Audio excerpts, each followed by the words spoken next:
Alright guys, welcome to the channel, this tactical intellectual channel. We have another installment of the Near East and Southwest Asia series. This time is going to be part 4 and it's dealing with what, you may ask? Well, it's going to be dealing with, modern day we call it ancient Palestine, but I say the land of the Hebrews, which in turn became the land of the Israelites. So we're going to be dealing with that area of the land here, and of course I got the source materials. We're going to go over that to certify everything, just so you guys know I'm not just talking out the side of my neck. I have well, you know what, I'm not going to tell you what I have, I'm going to show you what I have. So let's go ahead and get into it.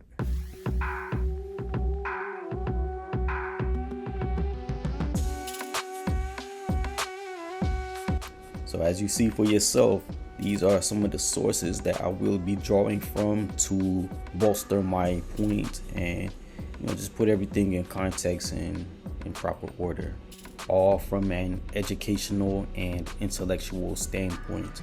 I say that because there's no benefit to constantly being deceived, and some people will reject it and they will proudly do so. Hey, they can remain in the quote-unquote matrix if they want to, but not here, not today. All right, so I chopped up a very familiar clip. Let's check it out. The Middle East is the most melting pot region of the world. There are black, white, brown, Indian-looking and Mongoloid-looking people in this region, all of whom claim to be native and indigenous to this region.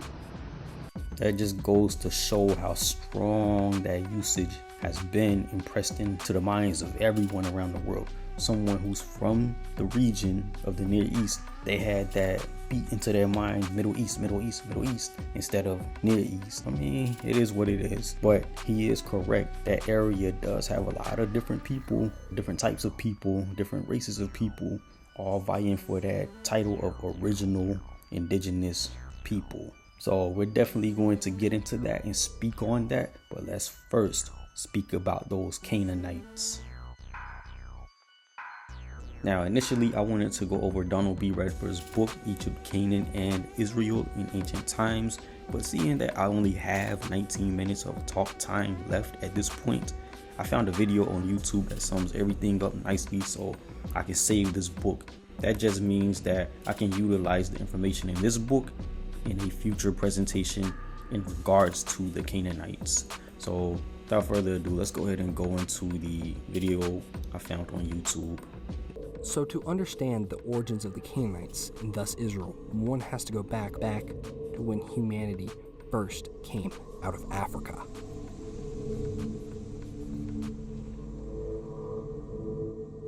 The land that would be known as Palestine has been the quarter of human migration for millions of years, as the first humans coming out of Africa passed through Palestine. The first quote-unquote humans in Palestine were the hominid species Homo erectus, and later Neanderthals and archaic forms of Homo sapiens. However, by 45,000 years ago, the first modern humans arrived in Palestine, and around 20,000 years ago, the first permanent settlements were established. Notably, the Natufian culture would be prominent from around 10,000 BCE to 8500 BCE. Agriculture also gradually emerged throughout the period in an event now known as the Neolithic Revolution, which, despite its slow pace, was revolutionary in its impact on human history. Due to the revolution, cities began to rise in Palestine. This occurred most notably at Jericho, a city still inhabited to this day. During the Chalcolithic, or the Copper Age, the population of the Levant massively expanded and a new culture formed, a culture that stood out from the preceding Neolithic cultures. However, this culture was not from migrants or invaders, but rather local changes in the local cultures. The most notable cultures from this time were the Gasoline and the Beersheba cultures. During the time these cultures existed, the Levant experienced massive technological and cultural development, as massive developments in water management, cultivation, and cultural rituals were made. Even long-distance connections were present, as the inhabitants of the Levant were able to receive exotic materials from as far away as Armenia and Arabia. However, by the end of the Chalcolithic, the chiefdoms that made up the political backbone of Palestine collapsed. possibly due to the introduction of new weather patterns that still exist in Palestine today. And around 3800 BCE, the social complexity that existed during the Chalcolithic disappeared. So it's really strange. They admit that they came out of Africa and settled in the Levant region, and also that Natufian culture was present. So why are these people looking like this when it comes to the depictions of the population of the Neolithic Revolution? They did not look like that at all. So when it comes to the Chalcolithic period, again, they did not look like that. How do I know? Well, check this out here. On the screen here is ritualistic religious imagery from the Ghassulian culture. And I say Ghassulian because it's in like Teliat al-Ghassul in Jordan Valley there. Now, a lot of people don't realize what they're looking at. That little black mask that you see on the left side, the center one, and just on the left side in general, people call those spook masks. They don't understand what they're looking at. That's what the archaeologists called it there. Also, I don't want to forget the similarity that this Ghassulian culture had with the Amratian culture that you found in and around Egypt. And also both the Ghassulian and Amratian culture and the spin-off Beersheba culture, they had really early affinities and similarities and connections with the early Minoan culture that you found in Crete. All of that is another interesting topic for another day, but let's move forward with the video. This would result in the end of the Copper Age, which gradually transitioned into the early Bronze Age between 3800 and 3600 BCE. The culture of the early Bronze Age is remarkably different from the culture of the Chalcolithic. This has led many archaeologists to believe that the Chalcolithic culture was invaded or depopulated by colonists from the north, which replaced the Chalcolithic culture with the early Bronze Age culture. However, this theory has fallen out of favor as archaeologists have identified more signs of cultural continuity from the Chalcolithic, and today it's more often believed that if there was any influx of foreigners during this time, it is likely they were assimilated into the broader culture rather than invading and colonizing the previous culture. Furthermore, the Chalcolithic culture wasn't truly wiped out, as it declined with the rise of the Uruk system in Mesopotamia, along with possible changes in the environment and other external technological and economic innovations, which would lead into the early Bronze Age. Palestine in the first part of the early Bronze Age was very sparsely populated, as most sites were small homesteads that likely were not inhabited year-round, and population growth was limited. However, soon, early Bronze Age society would emerge from this darkness as the Levantine population would expand and the complexity of settlements would rise. This would be achieved by the establishment of connections with the larger Near East, including the Uruk system, but most notably, Egypt. Egypt's early presence in the Levant had a profound impact, as it is likely the Egyptian presence drove the increase in population development in the Levant, and Egyptian colonies were present in southern Palestine. The Egyptian presence is debated, as the motivation for these actions is largely unknown, although it is likely the Egyptian presence was there to extract quote-unquote cash crops like grapes, olives, and certain kind of trees, used in the production of wine, oil, and softwoods respectively. However, for one reason or another, it is also likely Egypt entered the Levant because Egypt felt threatened. This is because during this time, many parts of southern Palestine were annexed and many Egyptian fortifications were militaristic in nature. Furthermore, other evidence suggests that the relationship between the Egyptians and the early Bronze Age inhabitants of Palestine, often called the Proto-Canaanites, was uneasy, leading to this military conclusion. So as you just heard, Egypt had a dominant force in the Canaanite Levant region there. Now keep in mind, from a biblical standpoint, these are two Hamitic tribes here, or groups of people here. They're cousin races or cousin tribes there. So let's go ahead and move forward. During the Bronze Age, although not fully urban, it does classify as somewhat of a prototype of future Canaanite urbanism. During this time, Proto-Canaanite settlements became larger and were fortified with massive walls.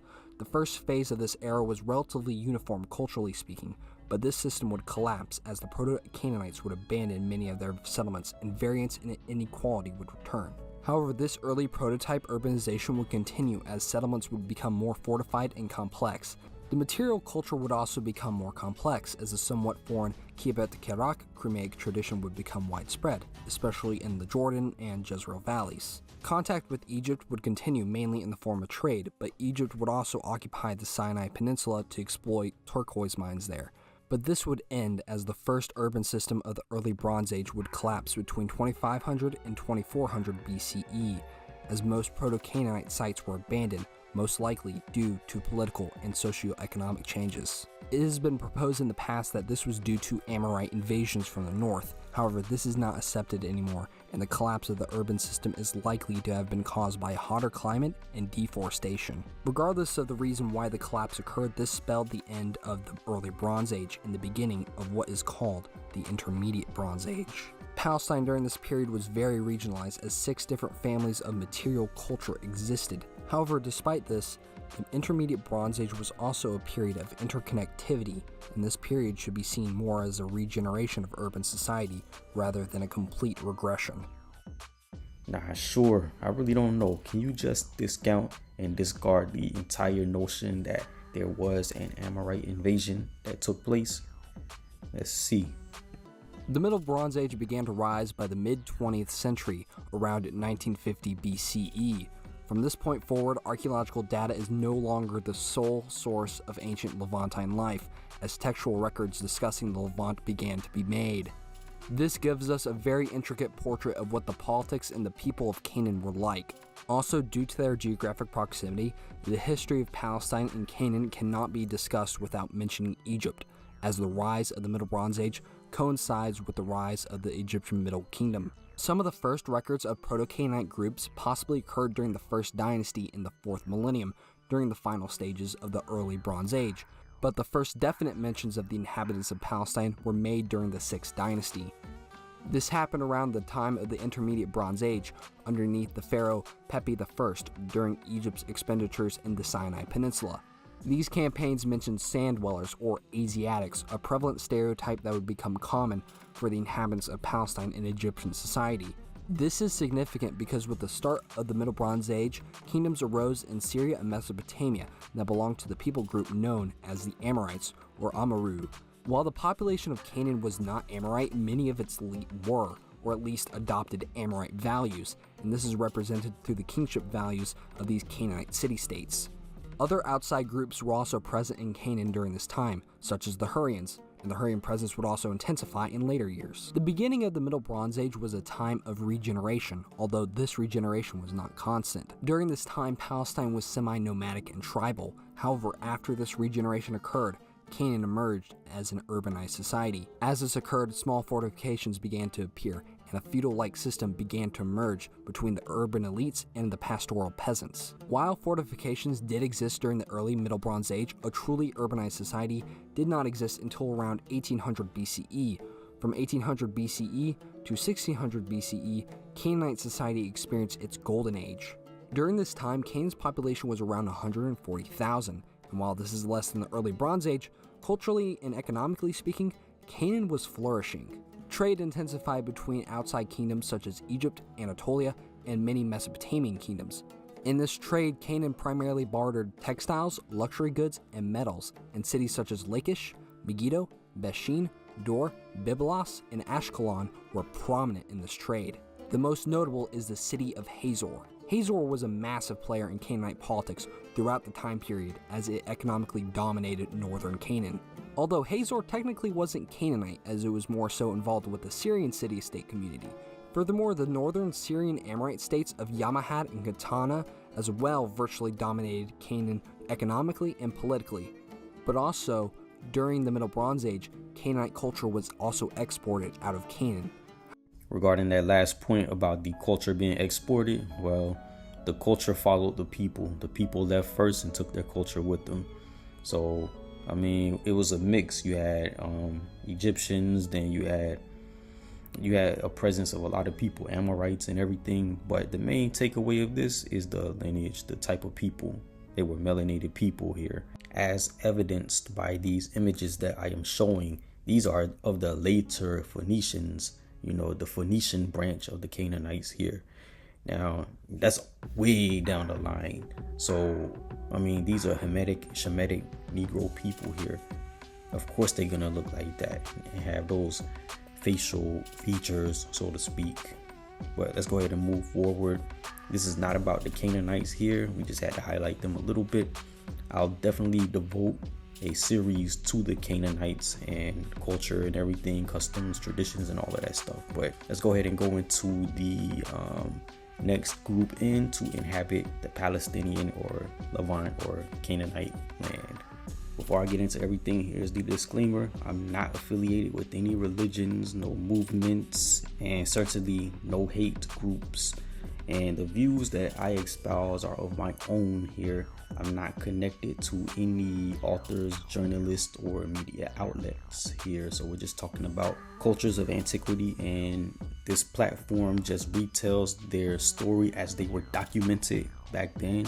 And we're sharing the imagery that they were drawn in or displayed in from back then, before things changed. So let's go ahead and get into it and discuss them. And by them, I'm talking about the Hebrews, those Ivri or Ivrit, the house of Yaakov, or the house of Jacob, the tribes, the 12 tribes of that land, those who came from Eber. First of all, let me establish something. The geographic location that the Hebrews and Israelites lived in back then, present day people live in currently, and in the future groups will live in during their time. I will again play this video clip regarding Northeast Africa and what it really is.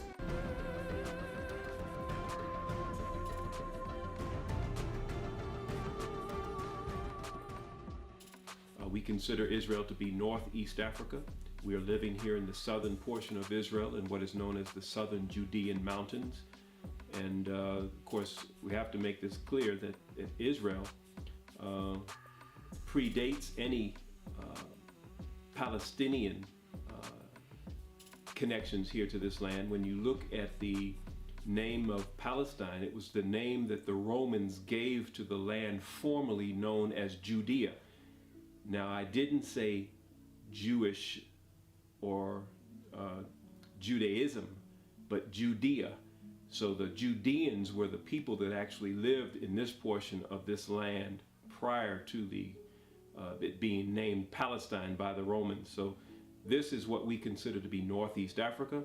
We are sitting on the African tectonic plate. There are African species of birds and animals and plants that you'll find all throughout this region. Why I took you here is that I want to show you that the country called Israel is sitting on the African tectonic plate.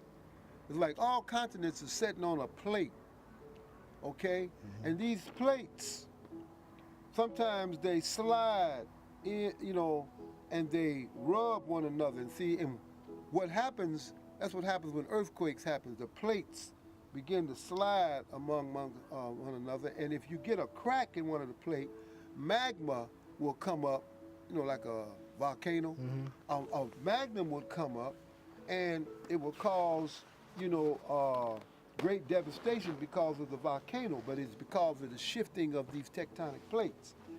Without question, we are in Northeast Africa. We are landlocked to Egypt, with the exception of the Suez Canal, which was a man-made ditch, a boundary now. In fact, it's not even really a boundary anymore since Egypt has reclaimed the Sinai Peninsula. But nevertheless, even those of us who are Pan-Africanists in our thinking and Afrocentric, we forget and we leave off that portion of Northeast Africa and don't want to claim anything beyond that. Of course, Afrocentrists are still fighting tooth and nail for Egypt to be included as a part of Africa, because most Egyptologists and anthropologists, archaeologists of the Eurocentric persuasion will say that Egypt is in Africa. They had to concede that, but then they still draw the line by saying that they weren't Africans like that. In other words, they weren't dark-skinned people. And of course, this is all part of the Great Deception. And the reality is that if they give up Egypt, ancient Kemet, if they give that up and say that that was a part of Black Africa, then they will also have to give up Israel. And that's why they draw the line at Egypt, because if they give up Egypt, they've got to give up Israel. Now, we're going to go over here, and I'm going to show you where Israel sits on the African tectonic plate, which means that Israel is northeast Africa. Now, when we look at this map, this is the Sinai, okay? This is the Red Sea. This is Egypt. This is the Sinai. This is Israel. All right, this is Saudi Arabia over here. Now, if you see this in Hebrew, it says Haluach Africani, the African plate. Here it is right here. Israel is sitting right here. Israel is sitting on the Haluach Africani, which means that Israel is northeast Africa.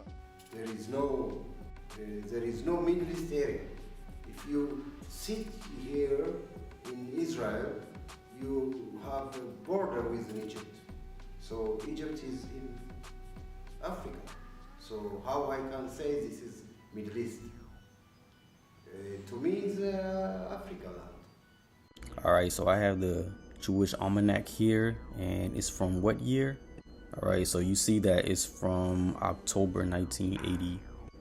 We're on page 3, Identity Crisis, a brief history of the terms for Jew. We're gonna do a skim session here.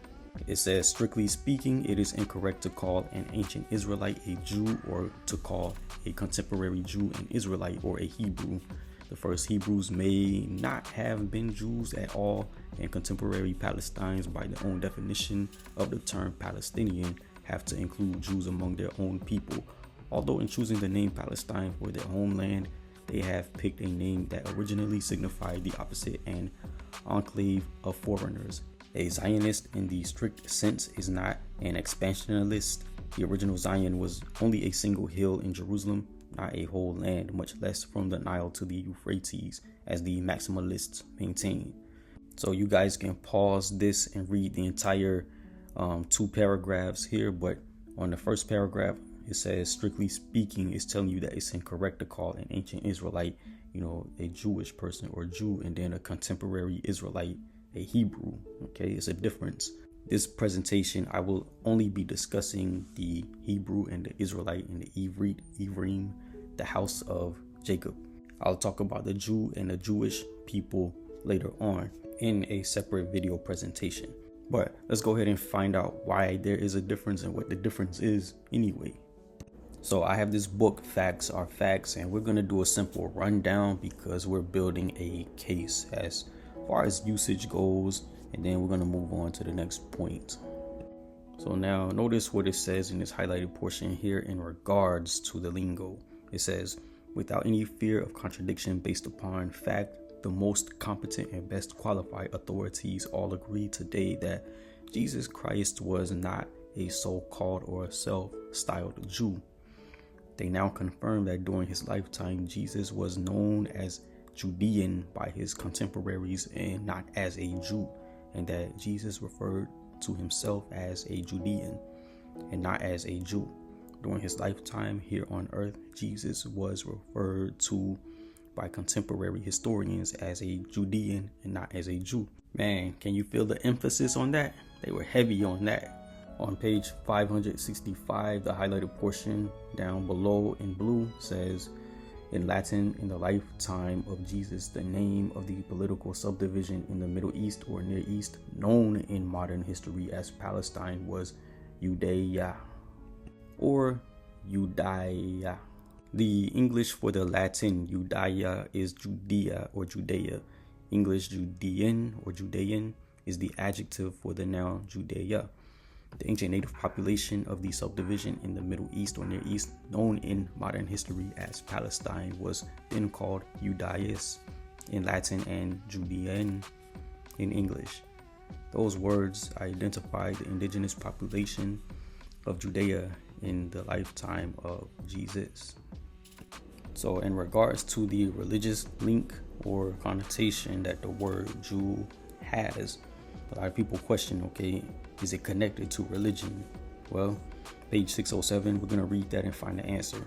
It says, there is no factual foundation in history or theology today for the implications, inferences, and innuendos that the Greek Iaudeos, the Latin Judaeus or the English Judean ever possessed a valid religious connotation.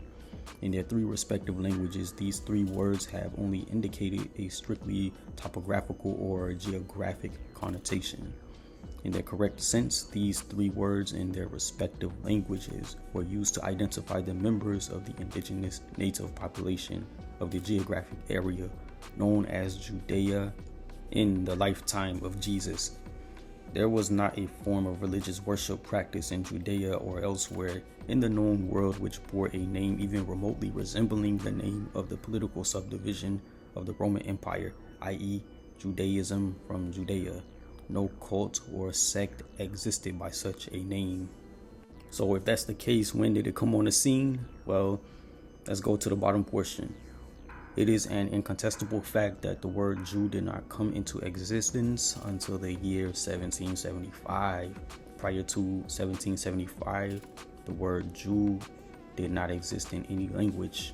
The word Jew was introduced into the English language for the first time in the 18th century when Sheridan used it in his play The Rivals 2. She shall have skin like a mummy and a beard of a Jew. Prior to this use of the word Jew in the English language by Sheridan in 1775, the word Jew had not become a word in the English language. Shakespeare never saw the word Jew, as you will see. Shakespeare never used the word Jew in any of his works. The common general belief to the contrary notwithstanding, in this Merchant of Venice, Shakespeare wrote as follows: "What is the reason? I am a Yewi or Yui, hath not a Yui eyes." And that's actually how they pronounced it. It was like Yewi. So you know, when the word popped on the scene, you have an idea of the earliest usages with Shakespeare and his play using it, and you know that it's not connected to religion or religious groups despite having that connotation. So we're going to talk about why confusion is the order of the day when it comes to this word here. Why isn't it linked with that?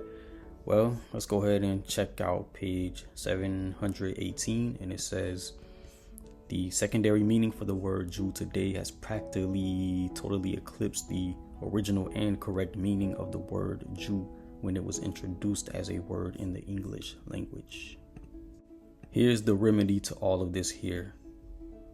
Page 1951, it says, "The Oxford English Dictionary brings out clearly that Judaist and Judaic are the correct forms for the improper and incorrect, misused and misleading Jew and Jewish." You will agree completely with the Oxford English Dictionary if you consider the matter carefully. Judaist and Judaic are correct. Jew and Jewish are incorrect. Jew and Jewish do not belong in the English language if the use of correct words is of interest to the English-speaking peoples. Now, you know some people gonna be like, "Man, I don't buy that. You just playing semantics on your channel, man. It's a bunch of trash and garbage." Well, it's all right to have that view, but it doesn't have context. So let's add context, and we're gonna resume where we left off. And it says, "The so-called or self-styled Jews cannot truthfully describe themselves as Jews because they are not in any sense Judeans. They can correctly identify themselves by their religious belief if they so wish by identifying themselves as Judaists. A Judaist is a person who professes so-called Judaism as his religious belief, according to the Oxford English Dictionary. The origin of Jew has not its roots in Judaism as explained. The adjective form of Judaist is Judaic. Jewish as an adjective is just as incorrect as Jew is as a noun. Jewish has no reason to exist, and by that I mean the word and the usage. Okay, let's not get crazy here, YouTube. I mean, it all makes sense. I mean, if you're not from the geographic area of Judea, the old Judea, you're not Judean or Judean. So what you really should call yourself, especially when you're adding that religious element to it, the reference or identification would be, instead of Jew, you're a Judaist. Instead of Jewish, whatever, Judaic. So instead of saying, hey, we have 2 Christians, 2 Jews, and 2 Muslims, you would say we have 2 Christians, 3 Judaists, and 4 Muslims, or something like that. So there's really no Jewish deli, it's a Judaic deli. I know, man. We're too deep into the usages right now, but what's correct is correct. And on this platform, I'm definitely gonna make use of these linguistic changes, or untie the linguistic knots, so to speak. Going back to the book Environment, Race and Migration, page 212, section D, races of Southwest Asia. We already have confirmation that Arabia, Mesopotamia, Persia, Turkestan, they all had that Negrito or Negro stratum. Basically what I'm saying is that from the Arabian Peninsula to India and everything in between, that was an early Negro zone or Negroid zone. And the skeletal remains kind of give that away and lead to that conclusion. And I mean, no matter how you feel or what you want to do with the information, that's what it is. Now on page 213, look at what it says right here. It says there is, of course, little ethnic relationship between the original Semitic or Shemitic Jews of Syria and the Russian Jew of Poland and the vicinity. So I mean, that opens up a lot right there when it comes to the possibilities, the actual real life possibilities. That is, of course, a topic for another day, and I'll elaborate that in future presentations. But let's go ahead and go to the next point. So back to J.A. Rogers' book, Sex and Race, Volume 1. Here we go. It says, but the earliest Jews were in all probability Negroes. Abraham, their ancestor, is said to have come from Chaldea, and the ancient Chaldeans were black. The Chaldees, says Higgins, were originally Negroes. As was said, 2 relics of prehistoric Negroes have been discovered in this region. It is even possible that the Jews originated not in Asia but in Africa. Gerald Massey has advanced considerable argument in proof of that theory. Whatever was the original color of the Yahudi or Jews, it says, they lived for more than 4 centuries among the Negro Egyptians. That was chapter 9 of Sex and Race, by the way. Alright, so let's go ahead and re-examine the book The Negro in the New World by Sir Harry H. Johnston. We're looking on page 27. Here, there's a visual right there. But the part in the orange, it says that the Elamites of Mesopotamia appear to have been a Negro people or Negroid people with kinky hair, and to have transmitted this racial type to the Ivri or the Yahudi or the Jews and Syrians. So there's a curliness of the hair together with a Negro eye and full lips in the portraiture of Assyria, which conveys the idea of an evident Negro element in Babylonia. That's really all that we need right there. No need to elaborate. It's self-explanatory. And you know what? As a bonus, I'm gonna scroll down a little bit. There's the other visual right there. Now you tell me what that person looked like right there. Exactly. Now, I know what you guys thinking. You're thinking that I'm slipping because those visuals that I showed, it has the origin southern India. Well, all of those people look the same from East Africa, a lot of parts of Africa all the way to India. And to be honest with you, it was the broader world, this entire planet, where people look like that. So you're not convinced, huh? This is revisionist history, right? Hey, check this video clip out. The binding, book binding in Ethiopia.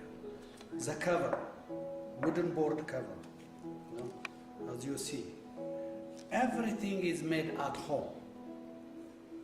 So, this is 15th century manuscripts.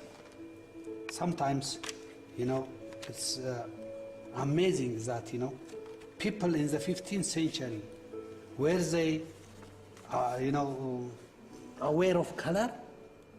All the saints, even the Virgin, is painted black, Today, even today, you don't find such paintings in churches, always, a bright color, not black color.